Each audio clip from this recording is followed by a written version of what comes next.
Por aquí veo que ya tenemos a 22 personas. Qué bueno. Ok, entonces me confirman que ahí me escuchan bien, ¿verdad? No le escucho, maestro. Ok, perfecto. Pues bienvenidos a todos. Es un gusto tenerlos en este proyecto tan bonito y con gran trascendencia que es Genios Nocturnos, que llevamos desde, bueno, ya enero realizándolo. Es un proyecto que se tenía pensado antes de la pandemia, pero que se hiciera en línea, y ahora con todo este tema de la pandemia, pues nos quedó muy bien que podemos seguirlo a través de línea. Esta noche, bueno, les vamos a presentar un tema bastante interesante. Únicamente me gustaría reiterarles que el programa de Genios Nocturnos es un programa de divulgación universitaria que es creado por Universidad Montreal con el fin de poder seguir compartiendo contenidos. Somos una escuela y una institución formadora y nos encanta compartir contenido a todo el mundo, y pues a través de en línea ahora lo hemos logrado, y agradecemos a todo el equipo que siempre está detrás de esta participación de Genios Nocturnos, y a los ponentes que por supuesto nos regalan su tiempo para seguir compartiendo el contenido. Les cuento que hoy tenemos el tema de diálogos por la sustentabilidad, reflexiones al paradigma actual, con el maestro Pedro Gómez. Les comento, él es cienciólogo por la UNAM, en proceso de titulación de posgrado en geografía, con énfasis en manejo integrado de paisaje por la misma casa de estudios. Cuenta con 2 diplomados en pueblos indígenas de Michoacán, Historia, Tradición y Lucha en Divulgación de la Ciencia por la Universidad Michoacana de San Nicolás de Hidalgo. Ha realizado 2 estancias de investigación en la Universidad de Burgos, España, y en la Pontificia Universidad Católica de Río de Janeiro, en Brasil. También tiene un artículo publicado y un capítulo publicado sobre mi línea de investigación, la cual gira en torno al proceso de cartografía histórica. Y bueno, él es un gran también maestro aquí de Universidad Montreal, el cual le damos hoy la bienvenida y le agradecemos por tomarse el tiempo para compartir el conocimiento. Adelante, maestro Pedro. Pues buenas noches, tengan todos ustedes. Yo le agradezco la invitación, maestra Guadalupe, y a la maestra Catalina. Yo estoy muy contento de poder participar en estas sesiones.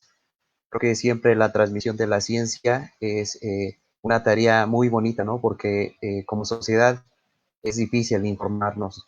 Yo estoy agradecido por esta oportunidad que me dan. Y bien, también gracias a todos los que se conectaron y tienen la oportunidad de escucharme. Y un saludo muy especial a mis alumnos de séptimo semestre de la licenciatura en ecología, que también están conectados. Muy bien, vamos a comenzar.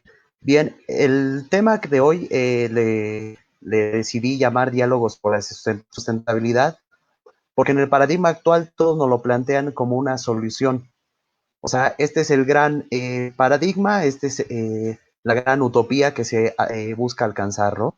Tenemos la sustentabilidad, que es el medio económico que nos va a resolver las problemáticas ambientales. Esta charla no es para que discutamos si existe o no, si se da o no, sino más bien llegar a una reflexión que nos permita ser críticos en la cuestión interpretativa del concepto de sustentabilidad. Estamos hablando de una dialéctica en donde una dialéctica económica en que el planteamiento de la sustentabilidad pues cabe reflexionarlo. ¿Por qué? Porque vamos, hay ciertas problemáticas que no se han podido resolver. Sin embargo, es un concepto que también, sin caer en juicios, hay que tener la capacidad de ser críticos y saber cuáles son las verdaderas soluciones a las necesidades del mundo. Bien, pues espero me escuchen. Si me trabo o alguna situación, por favor háganmelo saber. Bien, como ustedes pueden ver, en la parte, en todas las diapositivas van a encontrar a un pequeño blog de notas en los que hago algún tip ambiental o algún dato importante. Eso solo los puse ahí por si gustan leerlos. Bien, de manera introductoria, ¿en dónde estamos? O sea, esto hay que verlo como una crisis de la civilización actual. Y en los periodos de crisis, pues tienen que aparecer soluciones. Entonces, en la medida de que nosotros entendamos que es una crisis, vamos a tener propuestas, va a haber acciones gubernamentales, acciones sociales, e incluso desde la ciencia se ha trabajado mucho en este sentido. Entonces, en la medida de que ya reconocimos, vamos a evaluar cuál es nuestro siguiente paso en este aspecto. Bien, primero tenemos una crisis, como ya les comentaba. Esta crisis está dada por nuestro modo de producción y nuestros modos de vida. Esta tabla que yo muestro en su lado izquierdo, perdón, es un gráfico que muestra las emisiones de gases por efecto invernadero y las fuentes. La principal fuente de gases de efecto invernadero para el mundo es en relación al transporte y le siguen los industriales. Entonces, aquí una primera deducción es que nuestro sistema productivo está colapsando, necesita mucha energía. Entonces, para que funcione, pues esa energía, pues de igual forma tiene que salir. O sea, estamos en un sistema endógeno, en un sistema cerrado, en el cual las entradas de energía, de alguna manera, al transformarse, se disipan por calor o por desecho. Entonces, ese es el problema que está pasando con esos gases de efecto invernadero. Existen algunas otras fuentes importantes, sobre todo por ejemplo, la ganadería, los sistemas silvopastoriles, generan una gran cantidad de gases de efecto invernadero y el cambio de uso de suelo. ¿Por qué el cambio de uso de suelo? Porque los bosques que contenían carbono, los manglares que contenían carbono, fijaban nitrógeno, pues al quemarlos lo están desechando. Tenemos dos procesos. Hay que tomar en cuenta que la Tierra cumple ciclos. O sea, es decir, nosotros podemos tener periodos de sequía cada 7 años, podemos tener eventuales catástrofes climáticas cada 10.000 años, pero lo que ha hecho el factor antropogénico es acelerar estos procesos. Digamos que nosotros tenemos ciclos naturales que se deben de cumplir de manera natural, valga la redundancia. Sin embargo, estamos rompiendo cadenas tróficas, estamos rompiendo ciclos bioquímicos. Aquí el problema. ¿Con qué? Pues con acciones, pues, meramente de la condición humana, ¿no? En satisfacer las necesidades, que también es esa otra pregunta. ¿Por qué? ¿Qué necesidades? ¿Qué es el buen vivir, por ejemplo? Hay diferentes cosmovisiones. En el modo de producción capitalista, vamos, es una forma de acumulación de capital. ¿Cómo lo consigues? Traduciendo un producto en dinero. Los inviertes en mano de obra. Esto también quiero aclarar que no es una plática antisistémica ni que nos vamos a pelear por el capitalismo, no. Al contrario, vamos a ser reflexivos, vamos a ser teóricos, vamos a ser críticos en cómo se está desarrollando nuestro modelo de producción y cuáles son algunas de las vicisitudes que se generan aquí. Bien, en otro gráfico, en esta parte introductoria les quise poner algunos ejemplos que nos permitan definir precisamente en la pregunta que les hacía al principio, ¿no? ¿De dónde estamos? ¿Cuál es el panorama actual? ¿Para dónde vamos? ¿Y dónde es que entra en este paradigma de la sustentabilidad? Primero, aquí les pongo una gráfica de emisiones. Las emisiones de llegar desde el 93 aumentaron en 2015 hasta en 7 puntos. O sea, es un avance gradual muy rápido, se está dando de manera exponencial y las tendencias siguen en esa concordancia. También la dinámica de la población. Asia es de las poblaciones que está en detrimento, sin embargo, en otras como África, la curva es exponencial. Sin embargo, otras poblaciones se han mantenido relativamente estables. pero con altos índices de crecimiento, es decir, en los crecimientos exponenciales. Y entre más población tenemos, más recursos necesitamos. He aquí el problema. No es sí que plantearnos si nuestro planeta tiene los recursos para sostener este tipo de población o si la puede sostener bajo qué tipo de condiciones.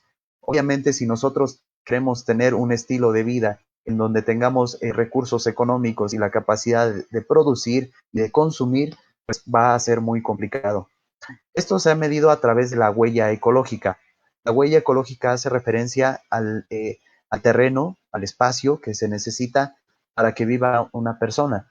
Por ejemplo, la huella de carbono haciendo algunos viajes, siguiendo un modo de vida como le llamamos en la cotidianidad, pues necesitaríamos 1.5 planetas si toda la gente del mundo viviera como uno, por ejemplo. Bien, tenemos el impacto de la población sobre el consumo. Bien, los países desarrollados ya tienen un déficit ecológico importante. Me parece que estos indicadores son muy buenos. Sin embargo, no consideran a veces, por ejemplo, el impacto que tienen ciertos países sobre otros. Digamos, esto pasa mucho, por ejemplo, en Canadá. Canadá, su déficit ecológico es muy bajo. Sin embargo, los impactos los tiene en México. ¿Por qué? Porque las mineras canadienses, que son las que se llevan los metales para su país, pues son los que hacen transgresión de otros territorios para eventualmente generar problemas ambientales en esos territorios donde los están saqueando. Entonces, digamos, estos indicadores sí nos dan una perspectiva muy buena de lo que, del panorama general, pero hay que ser cuidadosos con esos datos, ¿no? Yo por eso los invito a que en cada uno de los datos que vayamos presentando, pues seamos reflexivos también en cada uno de los conceptos, ¿no? En eso se basa esta plática que les pretendo dar. Entonces, vean, los impactos obviamente no van a ser los mismos. Y hay otros que sí están en grave problema. ¿Por qué? Por los procesos de densidad poblacional. O sea, hay mucha gente y pocos recursos. Ese es el problema. Otra cosa que sucede es que también hay, o sea, sí es mucha población, pero los recursos son, vamos, el espacio habitable es mucho. O sea, por ejemplo, aquí estos mapas no muestran la degradación de Brasil, en la Amazonia. Todos los procesos que se han generado por vamos, para sembrar soya y toda la ganadería en la Amazonia. Entonces, eso es importante. Bueno, continuamos. Bien, lo que les comentaba de la huella ecológica. Primero, la huella ecológica está dada por la cantidad de tierra, como les comentaba, que se necesita para todos nuestros recursos. Los países del primer mundo, aquí sí es muy notorio, que son los que más tienen huella ecológica. O sea, tenemos en los países del hemisferio norte, son los que mayor índice de huella ecológica. Vemos que los países menos, que se consideran menos desarrollados, pues son los que no tienen cómo consumir recursos y no tienen esta huella ecológica. En caso es algo paradójico, porque son los países que dotan de recursos hacia los llamados primermundistas. También tenemos otro tipo de situaciones como el estrés hídrico. Es que esto es decir que el agua ya no nos está alcanzando para las actividades básicas. O bien que estamos sacando agua del manto freático que no vamos a ver en cientos o miles de años. Es un caso muy ya explicado de Las Vegas, por ejemplo. O sea, en Las Vegas se está extrayendo agua que no se va a ver en 3000 años. Es un desierto. Y a la medida que se está extrayendo esa agua, pues vamos, no la van a requerir de otras zonas que les doten, la cantidad de energía que se requiere para transportar esa agua. O sea, es una serie de complicaciones que nos van llevando a otras problemáticas. Entonces aquí hay que poner el punto de atención, dónde es donde podemos atacar, dónde es donde podemos decir aquí nos paramos, tenemos una panorámica del problema y tomamos decisiones.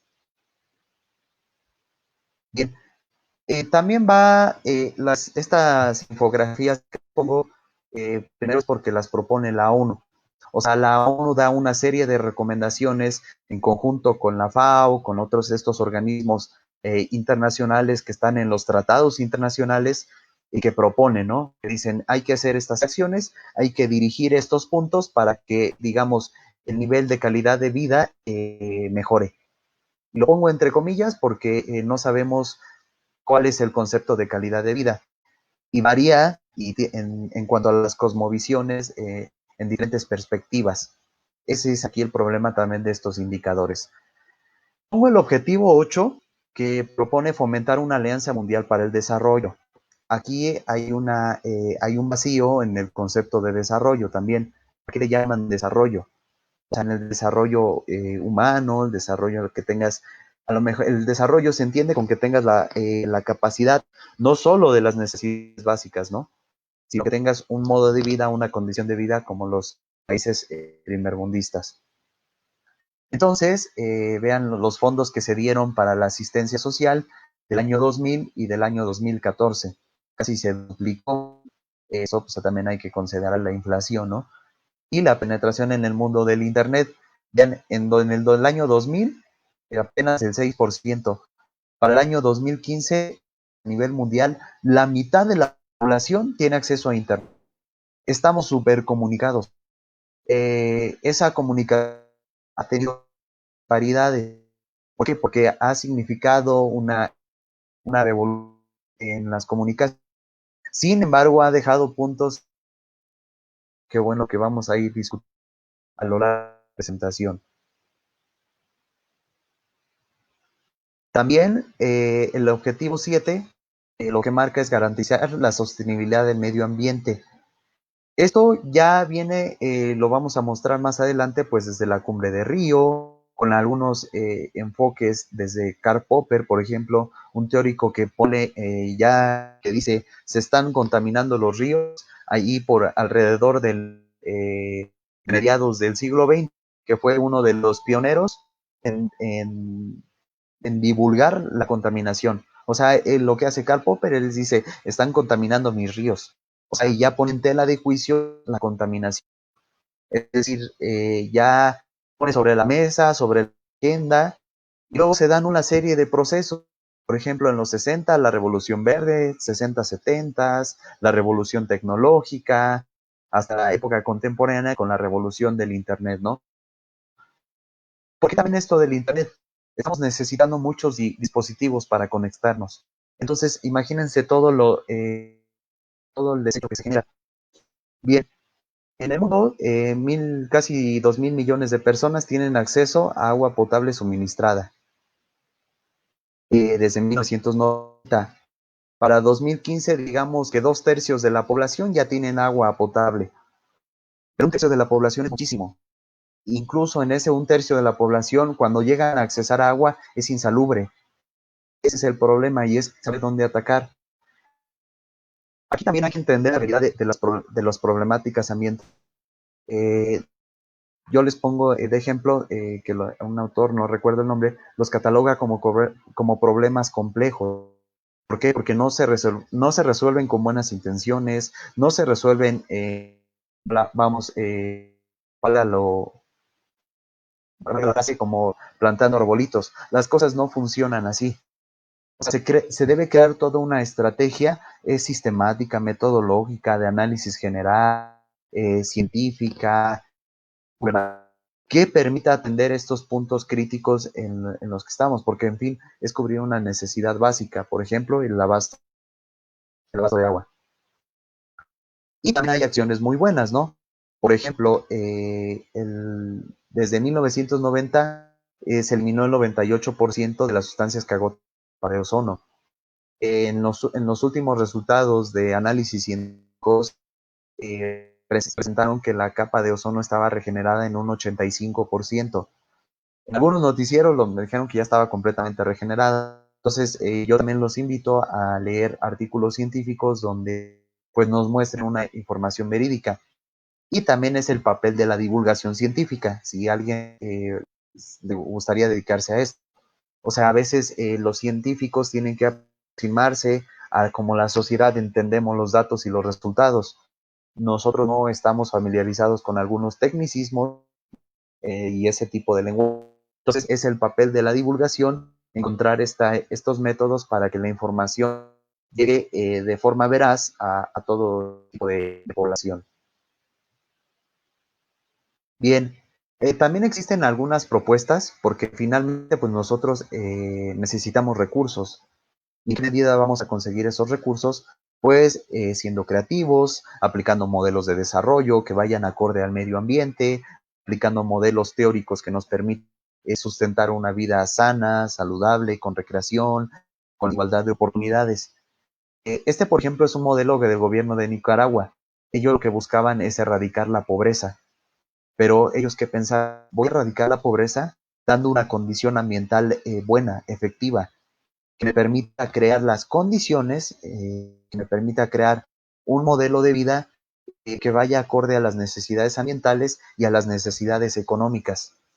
Entonces, ¿qué necesito? Pues necesito economía, necesito un lugar, un espacio que esté en buena condición, necesito los recursos naturales, necesito de qué vivir y además algo cultural. Tengo que estar bien con mi familia, tengo que tener buena salud. Entonces, esto es un modelo integral que ellos ponen en tela de juicio y dicen, vamos a aplicar este modelo para que nos resuelva ciertas vicisitudes y además vamos a erradicar la pobreza. Entonces, fue un gran eje. ¿Cómo lo hicieron? Pues con la combinación de estrategias. O sea, ellos no disociaron la pobreza de la condición ambiental, no disociaron el rezago educativo con la pobreza. Pues crearon un modelo integral en donde les permitió abarcar a mayor sector de la población. ¿Cómo lo hicieron? Con diferentes estrategias, una educación continua, aprendizajes y evaluación esperados, y con la búsqueda de resultados, cómo la gente se apropió de este modelo. Y este no es, se los pongo, porque también no es meramente un modelo sustentable. O sea, ni siquiera lo dice que sea sustentable. Al contrario, dice, pues vamos a aprovechar los recursos, vamos a cuidarlos y vamos a ver cómo vamos a tener resultados.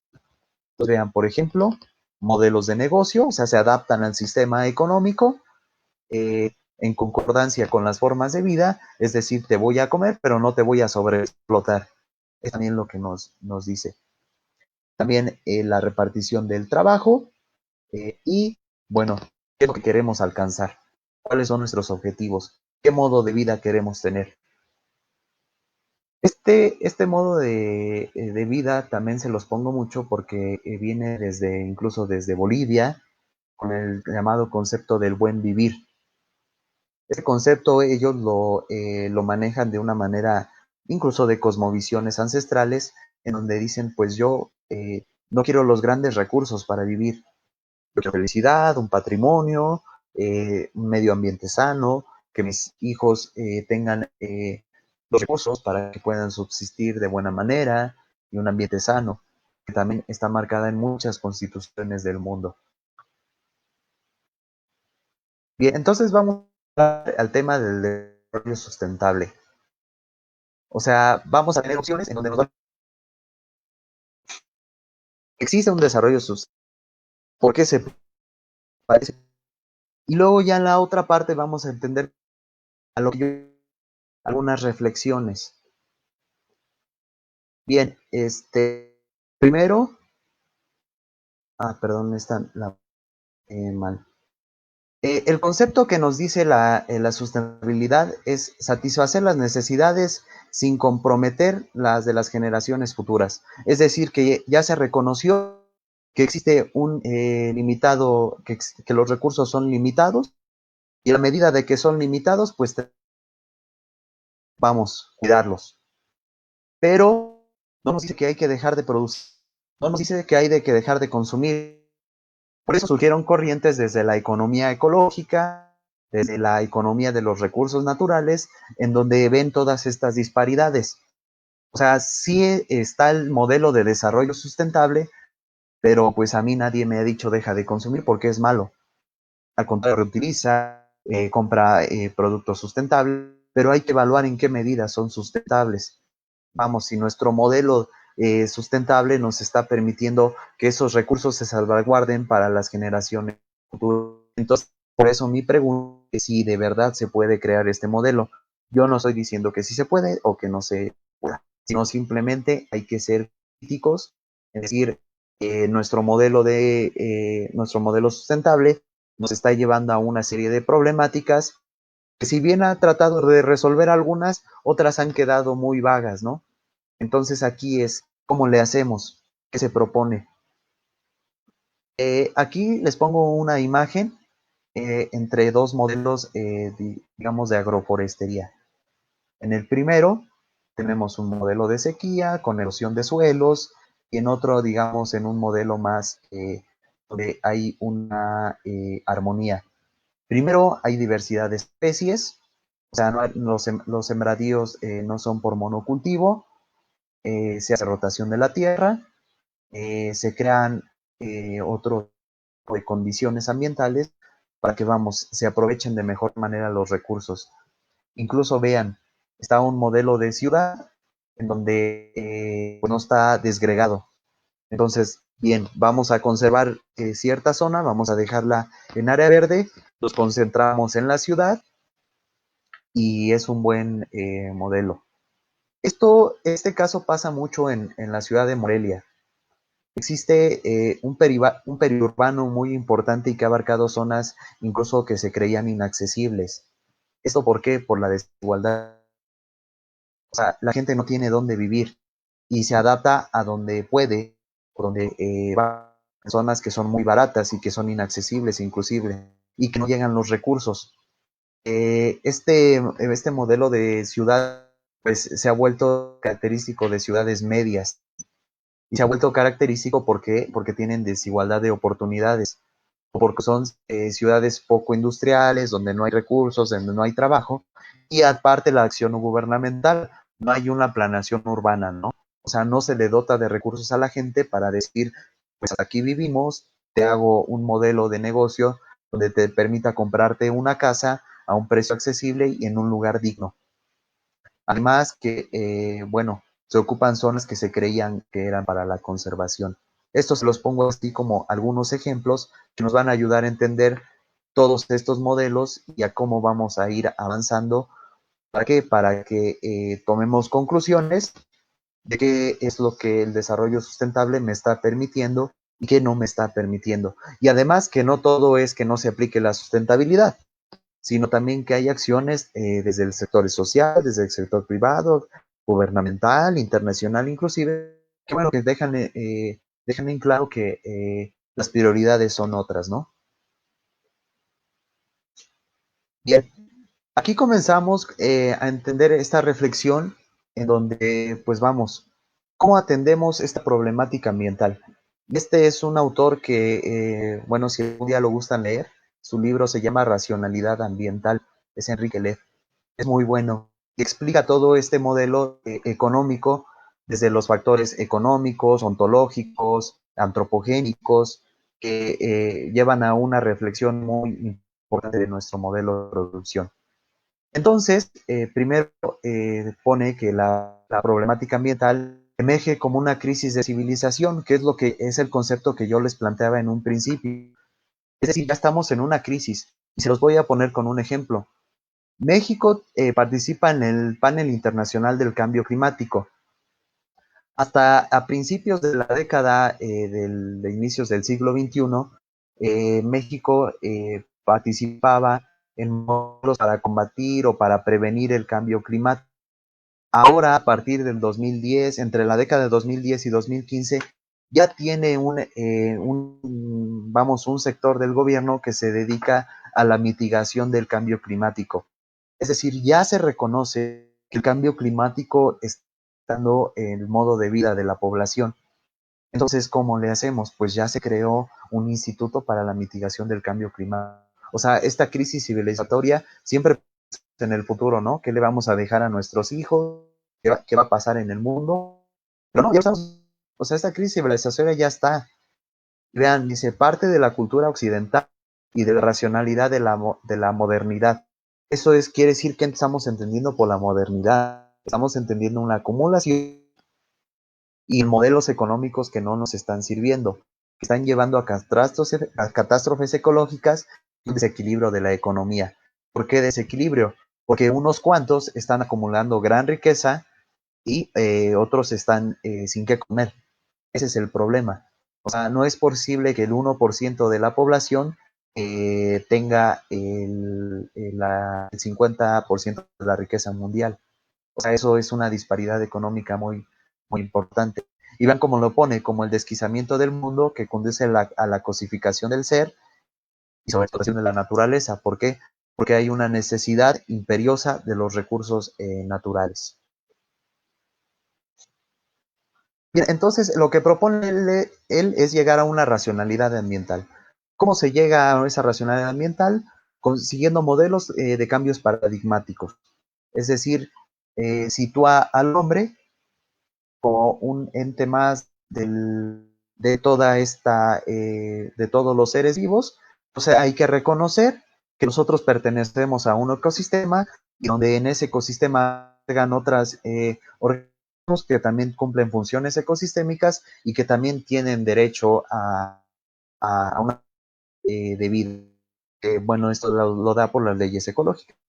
Nacer, crecer, reproducirte y morir.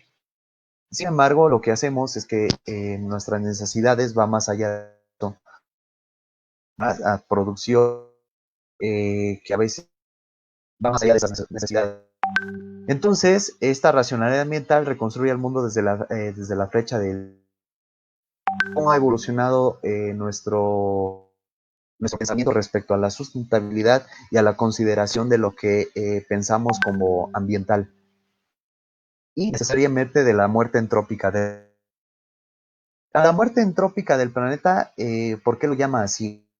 Hay que entender que el planeta es un sistema, lo único externo son los rayos solares y que se deberían regresar al espacio si no fuera por el efecto invernadero. Incluso algunos son filtrados por la capa de ozono. Entonces, como es un sistema cerrado, las entradas y ciclos energéticos se cumplen aquí. No es en vano cuando nos decían que todo lo que haces aquí se queda. O sea, entran cierta cantidad de energía y alguna debe de disiparse en calor y otra en desecho. El problema aquí es que el factor antropogénico le estamos metiendo mucha energía al planeta. Y a medida de que estamos quemando, generando desechos con energía, la muerte entrópica es cuando se llega que ya no tiene la capacidad de regeneración de ese desecho. Y además cuando ya no tiene los recursos para generar esa energía. Esa es la muerte entrópica. Bien, entonces aquí entramos a un punto importante. ¿Cómo ponerle valor a la naturaleza? ¿Cuánto vale un árbol? ¿Cuánto vale una cultura? O sea, por ejemplo, hay corrientes desde la ecología política, que el caso de los megaproyectos. O sea, tenemos se quiere un proyecto de una hidroeléctrica y para eso tienes que inundar un pueblo. Entonces, para inundar ese pueblo, pues es un pueblo de 10,000 habitantes, 5,000 habitantes, pero vas a dotar de energía a 300,000 habitantes. Sin embargo, no estás considerando que en ese pueblo hay arraigo, hay tradiciones, hay cultura. ¿Cómo le pones precio? Ese es el problema. Entonces, como todo se sigue centrando en la producción de bienes, servicios y mercaderías, pues seguimos bajo este ciclo económico. Materias primas, la clase trabajadora, el proletariado, los controles paraestatales, o sea, todos los tratados, acuerdos económicos que se llegan de manera intergubernamental, todos los empresarios y los beneficios de las inversiones, que es el PIB. Y el PIB no es otra cosa que la acumulación de capital. Es decir, cuánto el país, cuánto generó de riqueza, y esto se puede ver también en los empresarios, ¿no? O sea, también ellos cuántas riquezas están generando. Entonces, por ello se funda un paradigma científico de la modernidad que se extiende a un campo de la producción. Aquí aparecen ciencias, como ya les comentaba, de la economía de los recursos naturales, economía ecológica, que buscan atender a esto, ¿no? O sea, por ejemplo, ¿cuánto vale un árbol que te está capturando, por ejemplo, 80 kilogramos de dióxido de carbono? que te está cumpliendo funciones bióticas. Eso es lo complicado, ¿no? Y es lo que no hemos revalorizado. Esto también sucede, como dice aquí, porque la naturaleza se ha quedado sin ley del valor. Pero se ha vuelto complicado porque no sabemos ponerle precio a la naturaleza. O sea, no sabemos, por ejemplo, cuando compramos una tabla, no sabemos ni de dónde viene, ni cuál fue el costo energético, ni el costo material, ni el costo del trabajo, que eso es alguna corriente del metabolismo social, por ejemplo. Nosotros tenemos un mueble ya fabricadito y no sabemos si hubo un despojo, por ejemplo, para alguna comunidad, eh, vamos, como es el caso de Cherano, que se estaban sobreexplotando los bosques. Entonces, esa ley del valor es la que no está adquiriendo la naturaleza. También hay que preguntarnos cómo se la podemos poner, si es necesario ponérsela o qué modelos económicos creamos para esto. Bien, entonces esto es nada más para redondear la última idea, pues lo que muestra esta línea es qué tan fácil es cuantificar ciertas cosas. Entonces, pues la materia prima, los productos y las cosechas ya hasta sabemos cuánto vale. O sea, hasta los precios del maíz ya salen antes de incluso de cosechar. Servicios y diversidad biológica, pues también hay más o menos, ¿no? ¿Por qué? Porque pues ya, por ejemplo, los sistemas agroganaderos, pues ya saben cuánto vale cada especie de vaquita y cuánto se va en exportación. Los procesos ecológicos, esto ha habido una corriente teórica muy importante por el pago de servicios ambientales. Entonces, digamos que una zona se esté conservada es porque se conoce cuánto te está aportando y es el conocimiento de estos procesos ecológicos. Sin embargo, ¿cómo le ponemos precio a la calidad científica, estética, artística, cultural, religiosa o simbólica desde ciertas cosmovisiones de la naturaleza? O sea, es muy complicado. Eso, o sea, vamos, ¿hasta cuánto vale un ser humano? O sea, no se puede. No, eso es lo complicado. Y estamos trabajando con seres vivos. O sea, por eso vuelvo a mi pregunta, ¿cómo le ponemos el valor en un árbol? Estas son las disparidades económicas que no se han resuelto. Bien, entonces hay que atender que hay problemas de fondo, ¿no? O sea, ya lo vimos que es un problema paradigmático, incluso de interpretación, de la forma en que concibimos el mundo. Entonces hay ciertas cosas que nosotros, mediante vayamos entendiendo esto, vamos a ir tomando acciones. Entonces esta racionalidad económica ha transformado al ser humano en un homo economicus. ¿Qué es lo que quiere decir? Que hay una relación simbólica con la naturaleza para someterlo a la acción mecánica de las leyes del mercadeo. ¿Y cuál es la ley del mercadeo? Pues consumir. Todo es consumo. Consumo y desecho, consumo y desecho. Ese es el problema. Que a medida que nosotros más consumimos, más desechamos y menor capacidad tiene cierto ecosistema o cierto cuerpo natural de poder reintegrarlo al sistema.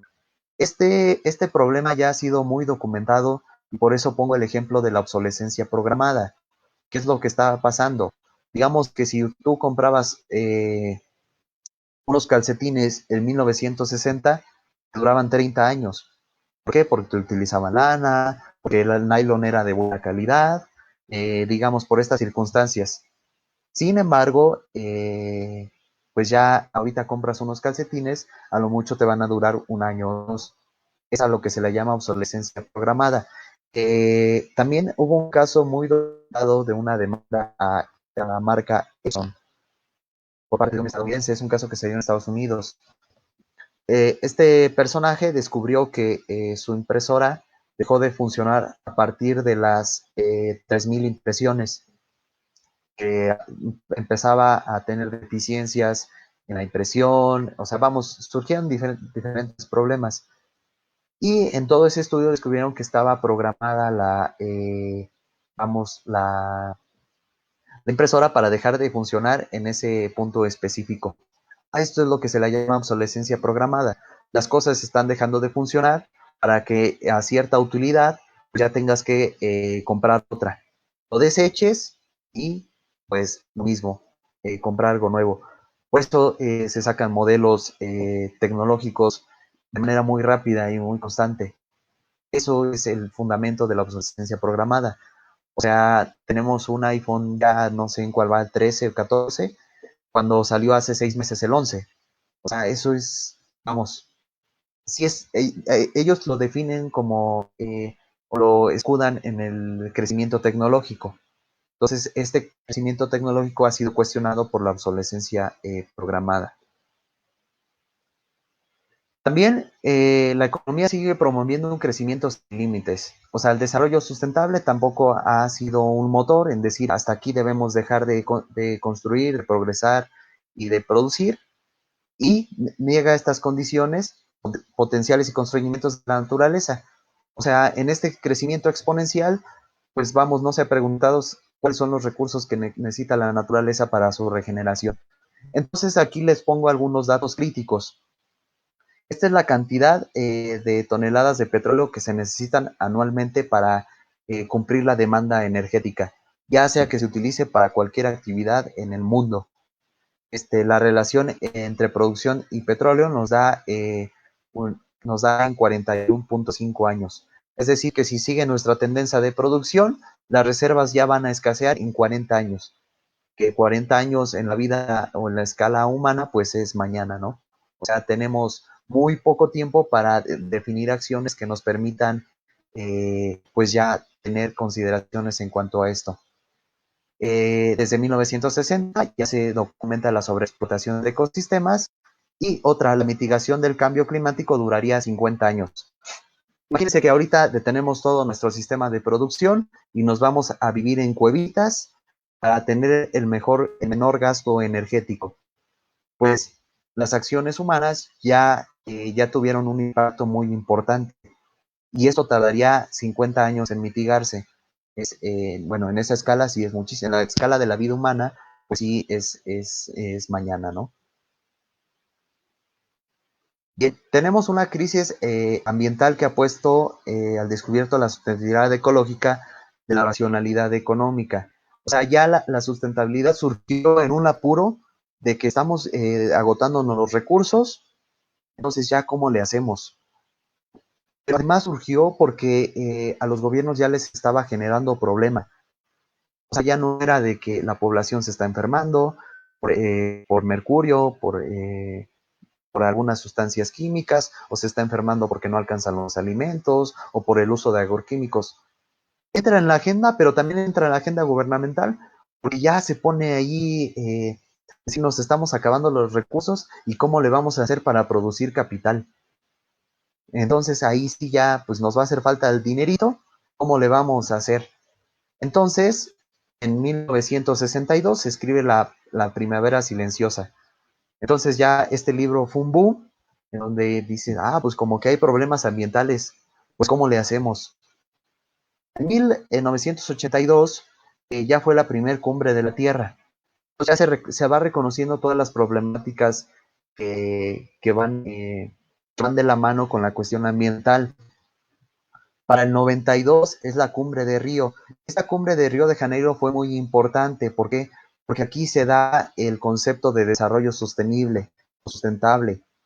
En esa cumbre se dice, tenemos que dejar recursos para las generaciones futuras, pero siguiendo nuestro modo de vida. Entonces, ¿cómo le hacemos? ¿Qué acciones planteamos?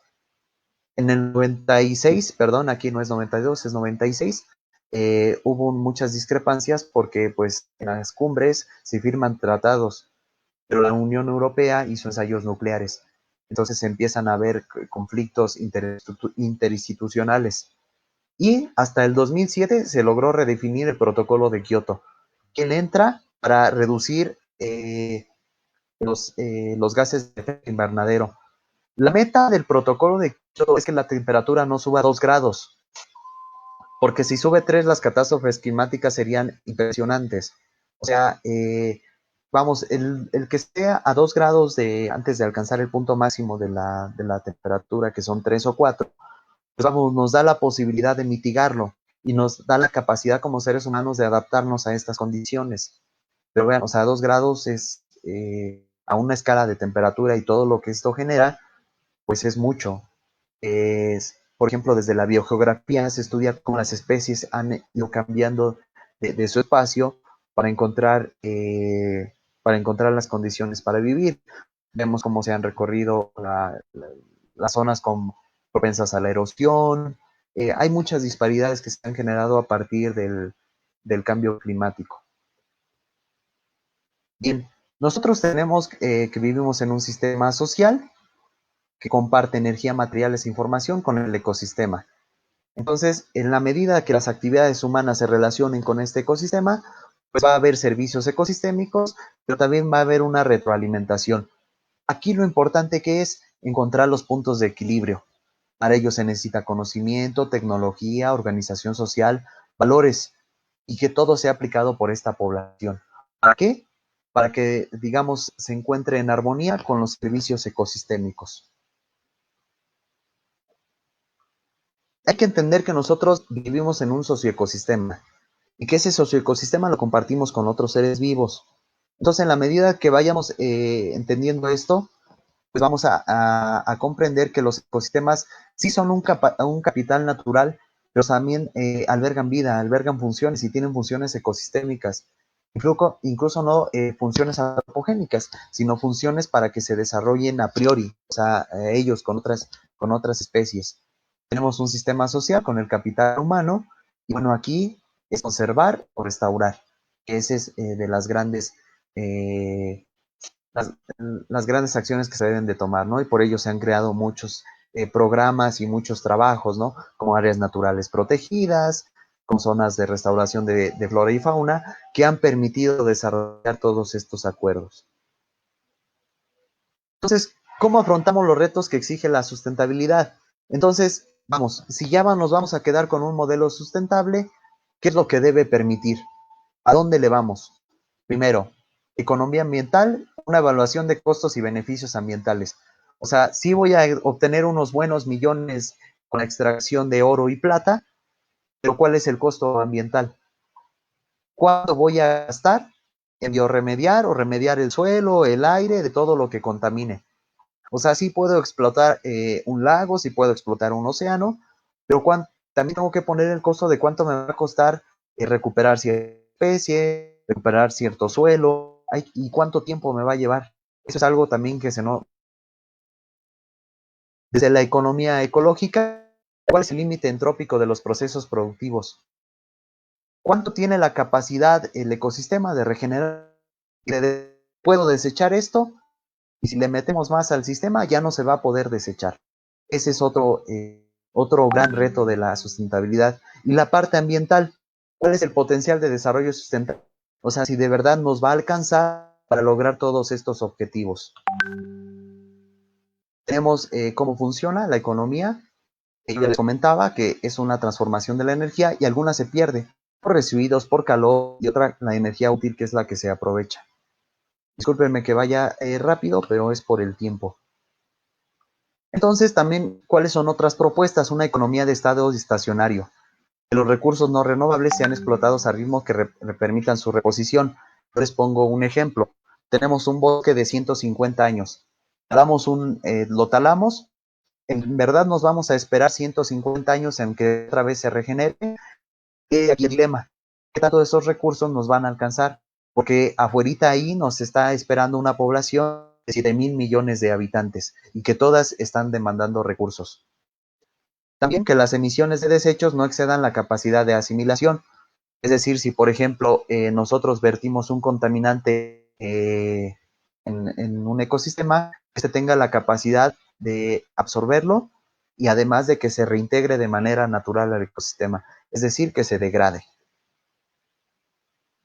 Y, en mi opinión, las acciones locales son las que generan cambios globales. Es decir, el foco que apagamos, el carro que no utilizamos, la mariposita que no matamos, pues estas son las acciones que si todos las lleváramos a cabalidad de manera cotidiana, pues se generarían mejores resultados. Bien, pues yo les agradezco mucho su atención, nueva la invitación. Y si les interesa algo de mi plática, si les quedó alguna duda, lo digo por el tiempo, pues con toda confianza y con todo gusto me pueden escribir. Les dejo mi correo De verdad, muchas gracias por su atención.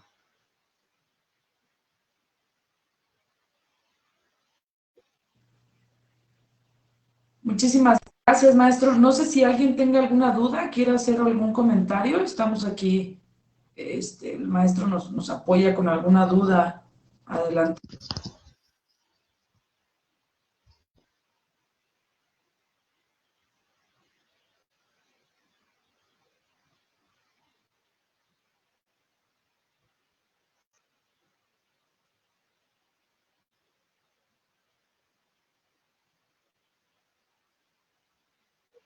Pues me da gusto que les haya gustado.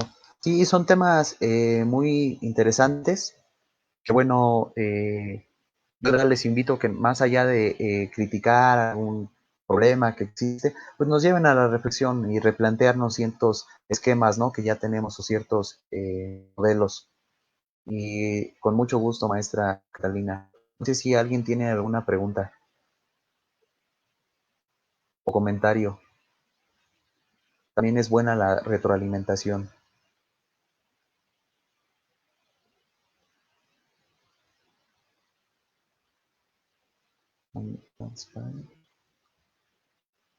Suelo. ¿A qué se refiere con land sparring, Rebeca?